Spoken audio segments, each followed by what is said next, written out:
ministre. La parole est à Monsieur Thomas Dossus. Merci, Monsieur le Président. Madame la Ministre, il y a urgence. Le 27 novembre 2024, le ministre de l'Intérieur, Monsieur Retailleau, déclarait devant le Sénat « On doit faciliter l'accès à l'asile des femmes afghanes ». Et il a raison. Depuis 2021 et la mise en place d'un véritable apartheid de genre en Afghanistan par les talibans, de nombreuses Afghanes ont fui leur pays. Parmi elles, des dizaines de militantes des droits humains engagées pour la paix et l'émancipation de leur peuple ont été contraintes de prendre la route de l'exil face à la terrible répression du pouvoir en place à Kaboul. Leurs récits sont glaçants.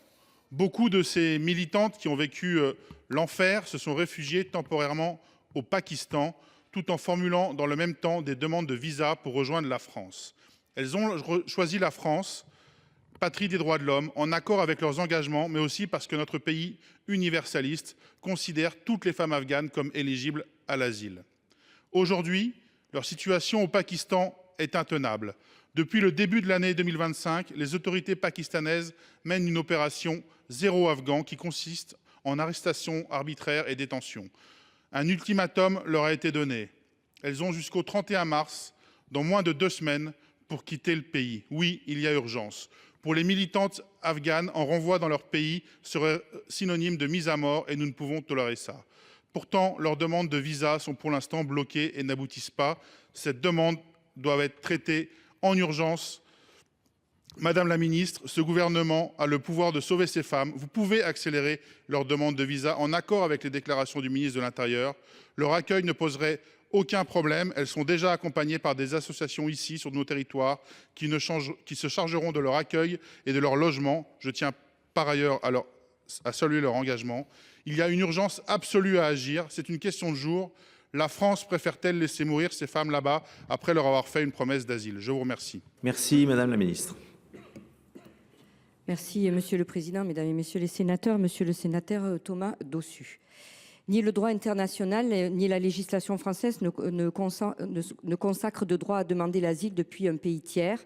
Mais la France a mis en œuvre spontanément et volontairement, dès 2021, plusieurs dispositifs qui permettent encore aujourd'hui à des ressortissantes afghanes de rejoindre la France en sécurité pour y demander l'asile.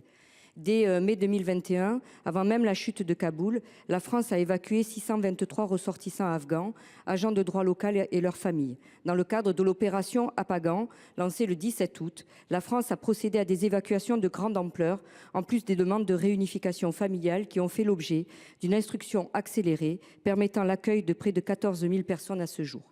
Après la fermeture de notre ambassade en Afghanistan, les ressortissants afghans ont pu s'adresser aux représentations consulaires françaises dans tous les pays tiers, dont le Pakistan, pour demander un visa leur permettant de rejoindre la France afin d'y demander l'asile.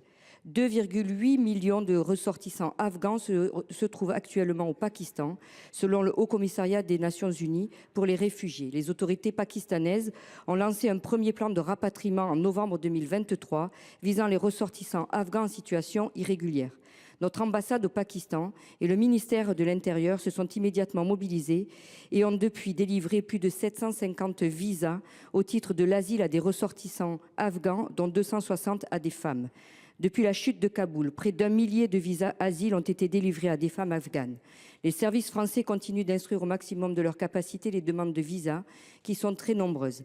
La France a pris un engagement fort en décembre 2023 en lançant l'initiative Avec elle. Dans ce cadre, la France porte une attention renforcée aux femmes afghanes. En partenariat avec le Haut Commissariat, 300 femmes afghanes réfugiées et leurs enfants ont ainsi été réinstallés sur notre territoire en 2024. Depuis la Turquie, et cet objectif est porté à 500 pour l'année 2025. En revanche, les conditions, notamment sécuritaires au Pakistan, ne permettent pas d'y déployer des agents pour réaliser des missions de réinstallation. Vous le voyez, monsieur le sénateur, le gouvernement met tout en œuvre pour répondre aux besoins de protection et des femmes afghanes dans le respect de ses engagements internationaux. Merci, Madame la Ministre.